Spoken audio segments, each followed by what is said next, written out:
Hello, good afternoon everyone. My name is Ronel Royo and this is my activity for event management subject. I want to share with us my company name. Number one, the title of my company, the Event and Party Company. Number two, this is my company logo.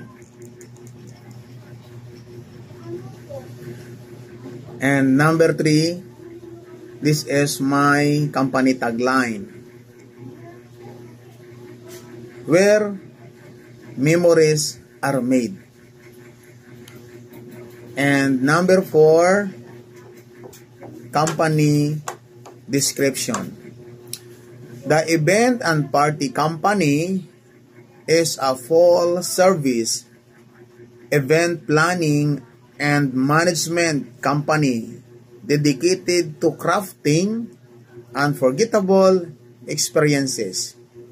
We believe every event, from intimate gatherings like birthday parties and baby shower to grand celebrations such as wedding and corporate galas, deserves meticulous attention to detail and a touch of magic. We specialize in bringing our clients' visions to life, handling every aspect of the planning process for birthdays, weddings, corporate events, social gatherings, children's parties, and more, so they can relax and enjoy the celebration. We cater to a wide range of events, ensuring personalized service and attention to detail for any occasion. Number five, product and service description. Core event management services. Event conceptualization and design. Then development, mood boards, and overall event design. Venue sourcing and management. Finding and securing the perfect venue, coordinating logistics, and managing venue staff.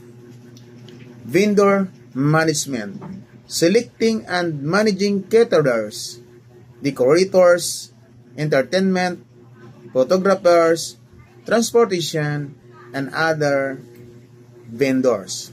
Logistics and operations, event setup, on-site coordination, scheduling, guest management, and post-event breakdown, budgeting and financial management, developing and managing event budgets, tracking expenses, and ensuring cost effectiveness.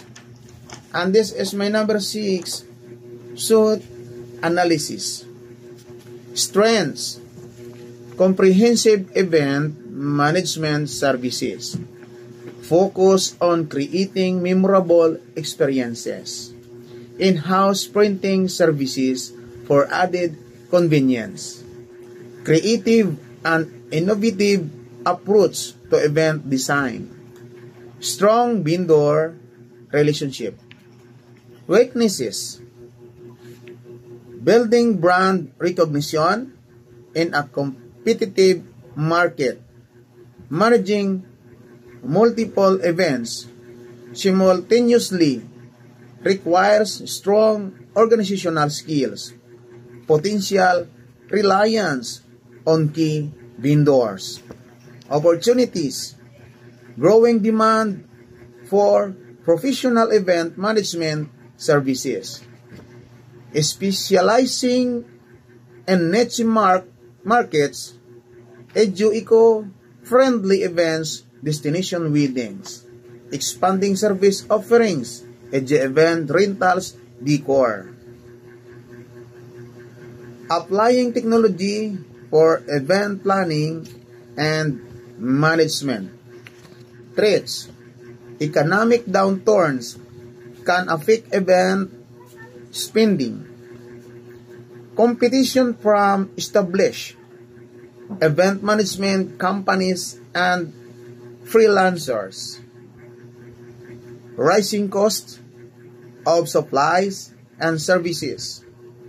Unexpected events, e.g. weather, venue issues.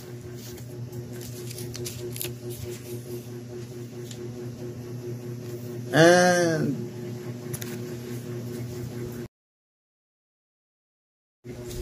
now I want to answer the 13 questions. Question number 1 is event concept.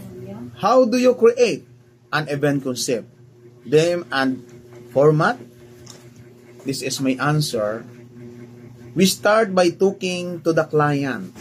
We ask about their vision, what kind of party they want, and what they want guests to remember. We then come up with a theme like Under the Sea or Hollywood Glamour, and a basic plan for how the event will look and feel. Question number 2, event proposal. How do you develop an event proposal or bid? And this is my answer. We put together a document that outlines our ideas, including the theme, venue suggestions, services we offer, catering, decorations, etc., and how much it will all cost. This is like a contract, so the client knows what to expect. Question number 3, event program. How do you design an event program? And this is my answer. This is the schedule for the event. It includes when things will happen, like the cake cutting, speeches, and entertainment. We make sure it flows smoothly and keeps guests entertained. Question number 4, event venue. How do you select an event venue and site? And this is my answer. We help clients find the perfect place for their event. We consider how many people will be there, the location, and the client's budget. We also handle logistics like parking and setup. Question number 5, event budget. How do you manage event budgets? And this is my answer. We create a detailed budget that tracks all expenses. We make sure we stay within the client's budget and find ways to save money without sacrificing quality. Question number 6, event risks. How do you prepare for and minimize risks at an event? And this is my answer. We think about things that could go wrong, like bad weather or a vendor canceling, and make backup plans. This helps us avoid problems and keep the event running smoothly. Question number 7, event protocol. What does protocol entail? And this is my answer. This is about following proper etiquette and procedures, especially for formal events. It might involve introductions, seating, arrangements, and dress codes. Question number 8, event objectives. How do you classify the objectives for organizing an event?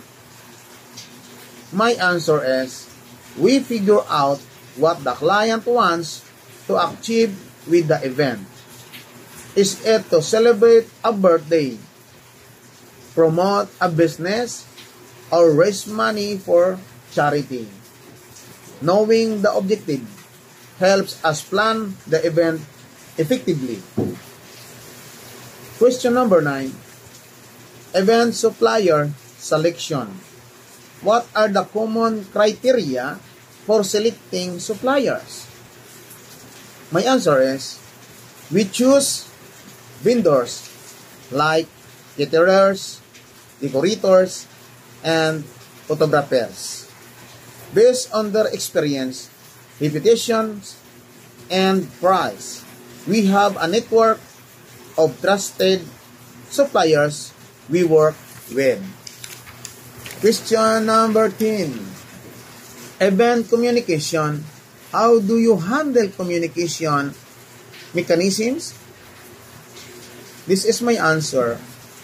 We keep in touch with the client throughout the planning process, providing updates and answering their questions.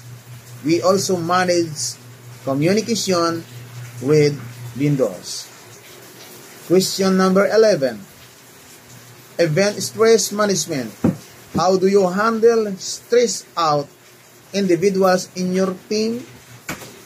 My answer is, we stay calm and organized. Even when things get hectic, we support our team members and help them manage stress. Question number 12. Event clearance.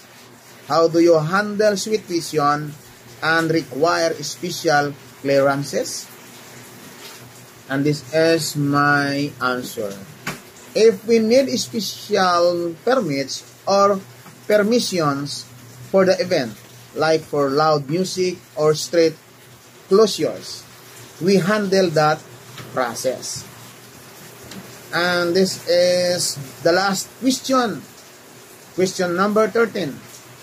Event audience size. What factors determine that maximum limits of audience size? We consider the venue capacity, the type of event, and the client's budget when determining how many people can attend. That's all. Thank you so much. And again, good afternoon. Thank you.